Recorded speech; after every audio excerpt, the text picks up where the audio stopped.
जिन्होंने यमुनानगर डिस्ट्रिक्ट दिया है, जिन्होंने मानकपुर दिया है, जिन्होंने थर्मल प्लांट दिया है, जिन्होंने हरियाणा दिया है, आज आपके बीच में है आदरणीय चौधरी ओम प्रकाश चौटाला जी। तो साहब ये कई अजीज बेटे या बेटियां नए आए हैं, बहुत नए आए, पिछले 10-15 साल से आए हैं। बाकी आप पावा साहब, उपरथा साहब को पुराने से वाकफ भी हो। तो मैं अर्ज करूंगा एक एक करके, ताकि जो इनकन्वीनियंस हुई है उसको बचाने के लिए ठीक बात करके ठीक जवाब लिया जाए तो अच्छा होगा। कारोबारी स्टेशन है, था लेकिन आज नहीं है। आज उनके सारे काम चौपट हो चुके हैं। हम तो यमुनानगर के हालात थे मुझसे ज्यादा जानते हैं। परिस्थितियों ने यमुनानगर की शक्ल बिगाड़ के रख दी। थोड़ा सा मुझे जब 10 साल की सजा हुई थी, मेरी सजा करने के बाद आपको ध्यान होगा, उस वक्त के मुख्यमंत्री भूपेंद्र सिंह हुड्डा का बयान अखबारों में हो तो मैं कटिंग आपको ला के दे दूँ तो आपको क्या जी। वो कहा करता था कि चौटाला की जेल में मौत होगी और इंडियन नेशनल लोकल पार्टी समाप्त हो जाएगी। क्या मेरी पार्टी के कार्यकर्ता बधाई के पात्र नहीं है, जिन्होंने मेरी गैर हाजिरी में संगठन को पहले के मुकाबले में ज्यादा मजबूत सब साल जींद में हमने 25 सितंबर चौधरी देवीलाल जी का जन्म दिवस मनाया था और उसके बाद एलनाबाद का चुनाव हम बड़े ठाठ से जीते थे। अब के भी मैं आपको नोट करा रहा हूँ, इस फतेहाबाद के चुनाव, इसके फतेहाबाद की रैली के बाद आदमपुर का चुनाव जब डिक्लेयर करेंगे ये, निश्चित रूप से मेरी पार्टी का उम्मीदवार वहां जीतेगा। सर हरियाणा राजनीति में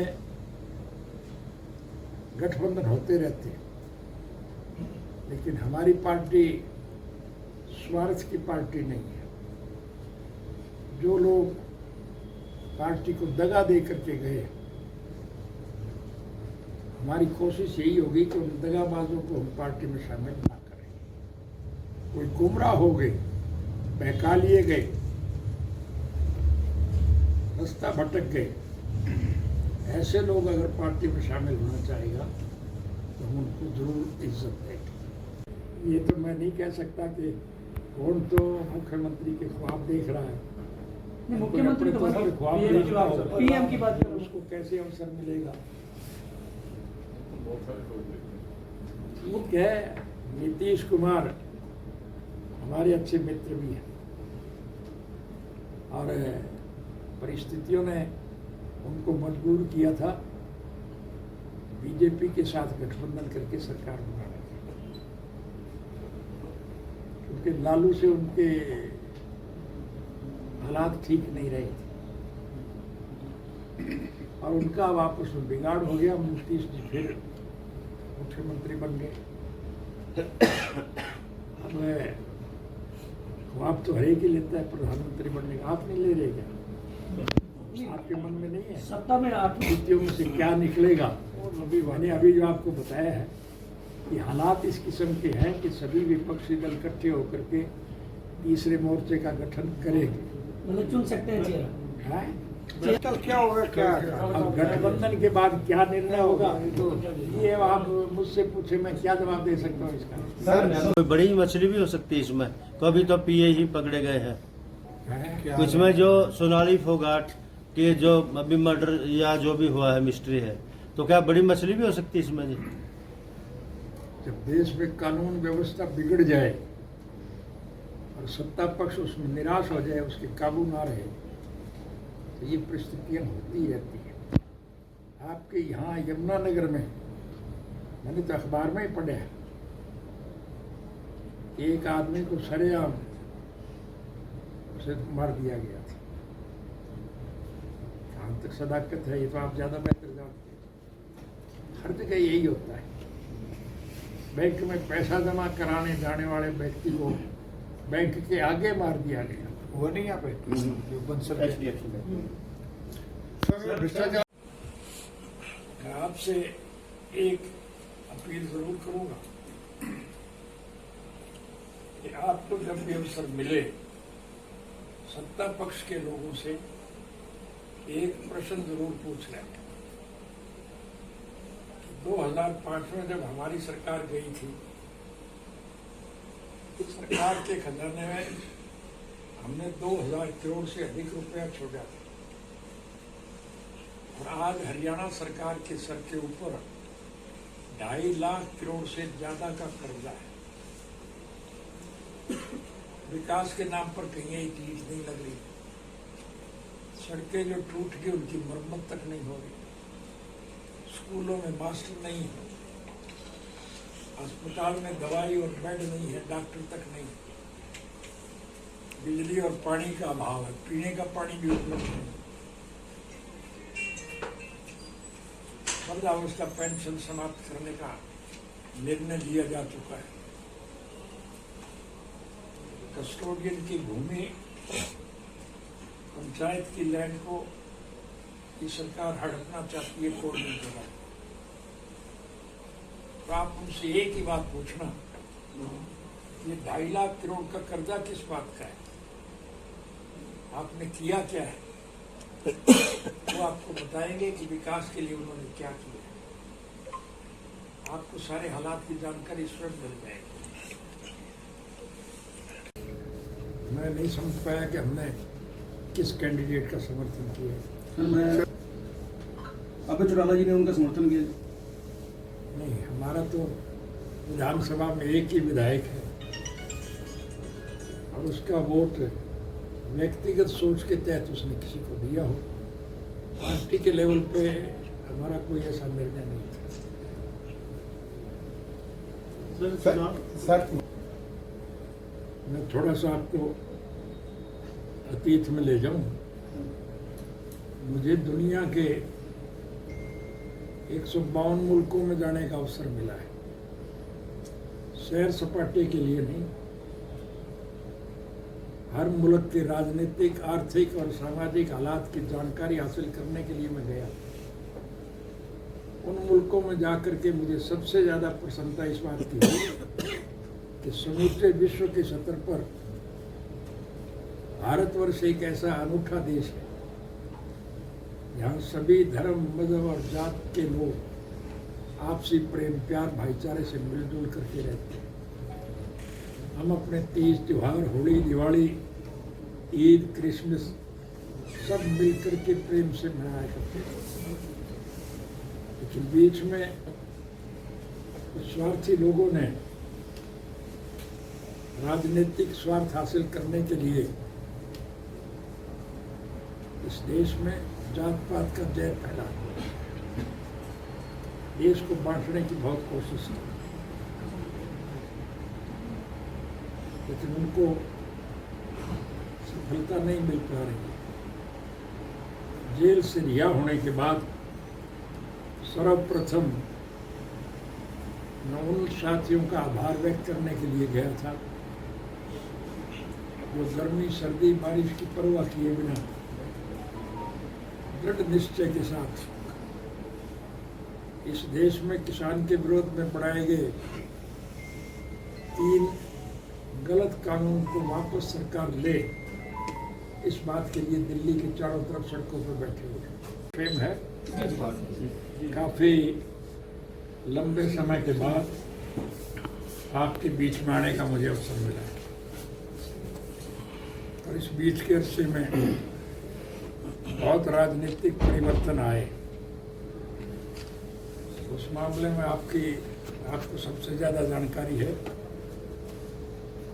आप कोई प्रश्न पूछे इससे पहले मैं आपसे अनुरोध करना चाहूँगा कि इन हालात में आप लोगों की अहम भूमिका है। इस बिगड़े हुए माहौल को कैसे ठीक किया जाए, ये किसी व्यक्ति विशेष की बस की बात नहीं, पत्रकार जगत की विशेष जिम्मेवारी है। आपने जो कुछ मुझसे पूछना हो पूछिए। सरकार बनने के बाद वृद्धावस्था पेंशन की स्थिति काटी गई है। हम उसको नए ब्याज के पैसा उसके घर मिल रहा है। और पेंशन और बढ़ाए।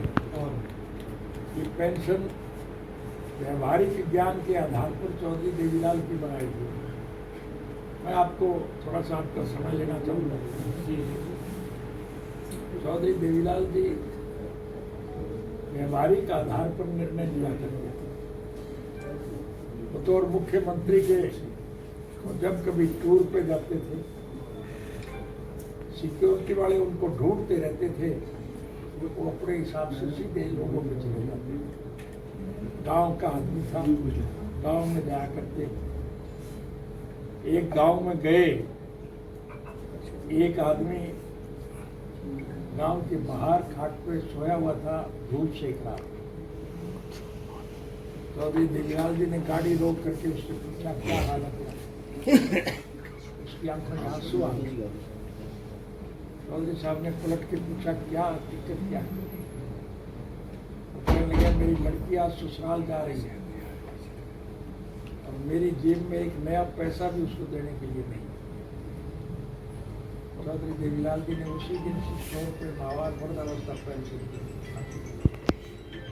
और फिर हमारी जो सरकार बनती गई, हम उस पेंशन को बढ़ाते चले। आज उस पेंशन को अगर कोई काटते हैं तो उसकी पीड़ा होगी कि नहीं। उसी हिसाब से जब कभी किसी गांव में जाते हैं, हरिजनों के मोहल्ले में भी जाते हैं। एक गांव में वो हरिजनों के मोहल्ले में गए हुए थे, बारिश बरस रही थी, लोग भीग रहे थे। चौधरी साहब ने पूछा रे बारिश बरस रही है तुम भीग रहे हो। उन्होंने कहा जी हम क्या करें, हम तो बराती हैं, लड़की वाला कहीं ठहराएगा वहीं ठहरेंगे। गरीब चमार पे, वाल्मीकि पे, धानक पे तो जगह होती नहीं। उसी दिन चौधरी साहब ने वही अनाउंस किया कि गांव-गांव में हरिजन चौपाल बनाई जाए।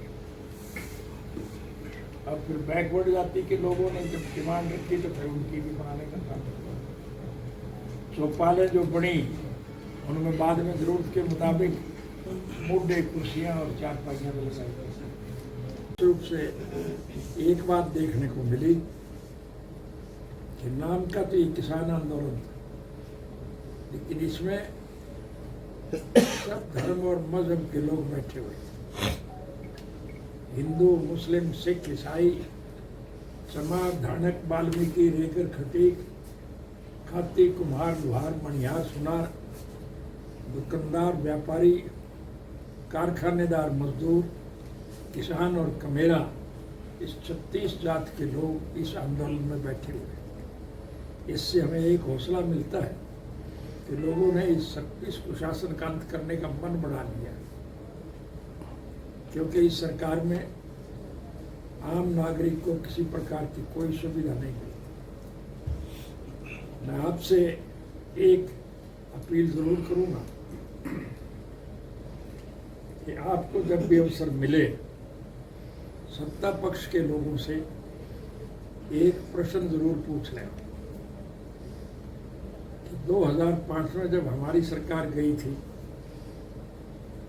तो सरकार के खजाने में हमने 2000 करोड़ से अधिक रुपया छोड़ा था, और आज हरियाणा सरकार के सर के ऊपर 2.5 लाख करोड़ से ज्यादा का कर्जा है। विकास के नाम पर कहीं एक ईंट नहीं लग रही, सड़कें जो टूट गई उनकी मरम्मत तक नहीं हो रही, स्कूलों में मास्टर नहीं है, अस्पताल में दवाई और बेड नहीं है, डॉक्टर तक नहीं, बिजली और पानी का अभाव है, पीने का पानी भी उपलब्ध नहीं। वृद्धावस्था पेंशन समाप्त करने का निर्णय लिया जा चुका है। कस्टोडियन की भूमि, पंचायत की लैंड को ये सरकार हड़पना चाहती है, कोड नहीं कर रहा। तो आप उनसे एक ही बात पूछना कि 2.5 लाख करोड़ का कर्जा किस बात का है। बदलने का प्रयास किया, और हमारी सरकार बनने के बाद सबसे पहला निर्णय हमने यही लिया कि हमारे शासन में लोग सरकार के पास नहीं आए, उसके सरकार लोगों के पास जाए। अब सरकार आपके द्वारा कार्यक्रम के तहत आप किसी भी गांव में जाके पूछे, मैं हर वर्ष में 1 साल में 1 दफा उस गांव में जाता हूँ और गांव के लोगों की तरफ से जो मांग रखी जाती वो हम सारी उसी वक्त तक पूरी करते हैं। कई ऐसी गैर जरूरी बातें भी है जो लोगों ने नहीं मानी, लेकिन हम समझते थे कि ये जरूरी है। हमारी संस्कृति में, सभ्यता में, हिंदू में अगर किसी की डेथ हो जाए तो हम उसे शमशान घाट में ले जाकर के उसका दाह संस्कार करते हैं। और अगर बारिश के दिनों में या वैसे भी मौसम की वजह से कहीं शमशान के रास्ते में पानी भर जाए और किसी बुजुर्ग की डेथ हो जाए तो हम उसका दाह संस्कार घर पे तो नहीं कर सकते। और शमशान में जब हम उसको लेके जाना चाहेंगे तो दिक्कत आएगी कि नहीं आएगी। इसलिए बिना मांगे हमने उस वक्त हर शमशान के रास्ते पक्के करने का कहा। मुसलमान के कस्टम्स में है कि वो अपने किसी की डेथ होने के बाद उसको दफनाते हैं, दाह संस्कार नहीं करते। कब्रिस्तान में लोग ले जा करके किसी को दफनाए बुजुर्ग को, वो तो अपने घर को चले जाएंगे, लेकिन बाद में आवारा कुत्ते उस मिट्टी को खोद के उस डेड बॉडी को निकाल के ले जाए तो वो जो लोग उनका दफना करके गए थे उनको पीड़ा होगी कि नहीं होगी। हमने बिना मांगे हरियाणा प्रदेश के हर कब्रिस्तान की 4 दीवारी करने का निर्णय किया कि आप एक ही प्रश्न पूछना जब भी वो आपके पास आए या जब भी आपको जाना पड़े, उनसे पूछना कि ये 2.5 लाख करोड़ से ज्यादा का कर्जा किस बात का है। कहीं कोई विकास के काम नहीं हुए, आपकी सारी सड़कें टूटी पड़ी है, स्कूलों में मत टीचर नहीं है, अस्पतालों में डॉक्टर नहीं है, बिजली पानी का भाव है। अभी हमने जगह बदली, यहाँ भी बिजली का किसान को खाद और बीज के लिए लाइन पे लगना पड़ता है। इसमें चौटाला साहब अभी उसमें आप पार्टी नंबर 1 पर आई है, और जब हम विपक्ष के पास जाते हैं तो कहते हैं बीजेपी सीबीआई का और ईडी का इस्तेमाल करती है। क्या करती है लगता है आपको? हर पार्टी की एक ही जुबान पे बात है। क्या ये आपको दिखाई नहीं दे? क्या स्वयं मैं आपके सामने बैठा हूँ, मुझे सजा हुई थी किस बात की हुई थी तो आपको पता है? वो तो सर कांग्रेस का था मामला। नहीं, इस राज में हुई, इस राज में फिर दूसरी सजा भुगत के है अभी जो हुई है। सर क्या आज ईडी, सीबीआई और माफ करना जुडिशरी, ये सारी सरकार के कंट्रोल में है और उनका दुरुपयोग हो रहा है। लोगों को कैसे इंसाफ मिले, इसलिए लोग दुखी और परेशान। तो लोग इन परिस्थितियों को बदलना चाहते हैं। उसके लिए मैं आपसे भी निवेदन अर्ज करूंगा कि आपको उसमें अहम भूमिका निभानी चाहिए। तो चौटाला साहब के रास्ते जब जाते तो साथ लगते किसान की जमीन में जो सरकारी दरख्त लगे हुए थे, निश्चित रूप से उनकी फसल का नुकसान कर दिया। उसको देख करके चौधरी साहब ने ऐलान कर दिया कि सरकारी भूमि में जो दरख्त उगेंगे उसके साथ लगते किसान को उसमें से आधा हिस्सा मिलेगा। व्यवहारिक तौर पर निर्णय लिया। इसमें सर जो 1,80,000 से कम आए हैं उसको मिलेगी, आपका क्या मानना है? सभी को मिलनी चाहिए या इसमें कट लगना चाहिए? आय के हिसाब से तो निर्णय हुआ हो ही नहीं सकता। आप बड़े औद्योगिक घराने हैं, उनको पेंशन दोगे वो क्या उसको पसंद करेंगे? गरीब आदमी को लाभ मिलता है उस पेंशन। जैसा मैंने अभी बताया, वो बुजुर्ग रो रहा था इस बात के लिए कि उसकी बेटी ससुराल जा रही है, उसको देने के लिए उसकी जेब में पैसा नहीं। इसलिए पेंशन कोई आमदन के हिसाब से नहीं थी, एज के हिसाब से थे। चौधरी साहब ने 10,000 कर्जे जो माफ किए थे तो क्या आमदन के हिसाब से किए थे? चाहे कोई गरीब था, अमीर था, जिसके ऊपर भी कर्ज था उसमें से 10,000 तक के कर्जे मुख्यमंत्री रहे तब भी माफ किए थे, और जब केंद्र की सरकार में उनका दखल हुआ तो सारे देश में। हमारी भाषा में एक कहावत है, सारी रात रोई एक मरिया और वो भी पड़ोसी का। यही बात तो मैंने अब कही है कि मौजूदा सरकार में जो लोग बने बैठे हैं उनकी सोच तो केवल एक ही है कि देश की संपत्ति को लूटा जाए। आपको ज्यादा ज्ञान है, ये इस प्रकार के कानून बनाते हैं जिससे योजनाबद्ध तरीके से वो सारा पैसा मुट्ठी भर बड़े उद्योगी घरानों के पास जाता है और उनसे ये सीधा लेकर इस बड़ा और संगठित संगठन है, नंबर 1 उनके वर्कर हैं, जो उसका विपक्ष की बात करें अलग थलग कहीं कोई आदमी खड़ा होता नजर नहीं आता, कहीं विपक्ष जो है अपनी भूमिका में नहीं नजर आता, तो कैसे लड़ेंगे लड़ाई आप?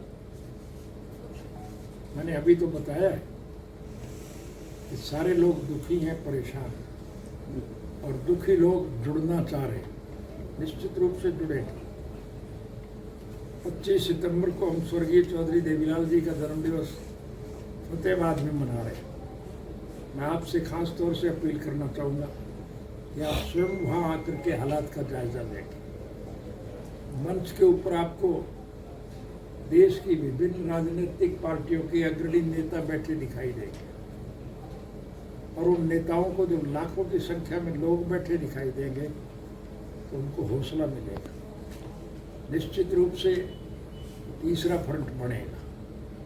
सब तरफ से लोग पार्टी छोड़ छोड़ के भाग रहे हैं, लेकिन विपक्ष के आज जो लोग हैं उनमें ऐसा व्यक्ति कहीं नहीं। निश्चित रूप से तीसरा फ्रंट बनेगा, और तीसरा फ्रंट जब बनेगा तो ये जात पात धर्म मजहब के नाम पे जो लूट मचाई गई है वो सब समाप्त होगा। क्या जी जी फैसला कर लेंगे। सर भूमिका कैसी रहेगी इन चुनावों? दोहरा रहा हूँ फिर लिखते कि हमारी पार्टी सिंबल पर ही चुनाव लड़ेगी। किसी के साथ पहले आगे किसी के साथ गठबंधन? राजनीति में ये तो कोई नहीं कहा जा सकता कि गठबंधन किसी के साथ होगा नहीं।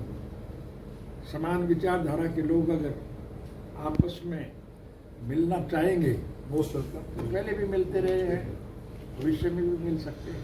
परिस्थितियाँ कैसी होंगी, हालात क्या होंगे, किसके साथ हमारा गठबंधन हो सकता है, ये तो अभी भविष्य के गर्भ की बात है। चुनाव जब घोषित होंगे तभी पता लगेगा। और किसके साथ लड़ेगा मैं ये तो नहीं कह सकता। मैं ये भी नहीं कह सकता कि हमारी पार्टी किसके साथ गठबंधन करे। ये तो परिस्थितियों पर निर्भर है। समान विचारधारा के लोग जब इकट्ठे होंगे तो गठबंधन हो सकता है। हमारा पहले भी बीजेपी से गठबंधन हुआ है। बीजेपी की सरकार जब लोकसभा में हार गई थी और दोबारा जब चुनाव हुए थे तब क्या हमारी पार्टी का और उनका गठबंधन नहीं हुआ था? हमने उनका पूरा साथ दिया था और निष्पक्ष साथ दिया था। 5 MP थे और तोड़ दिए।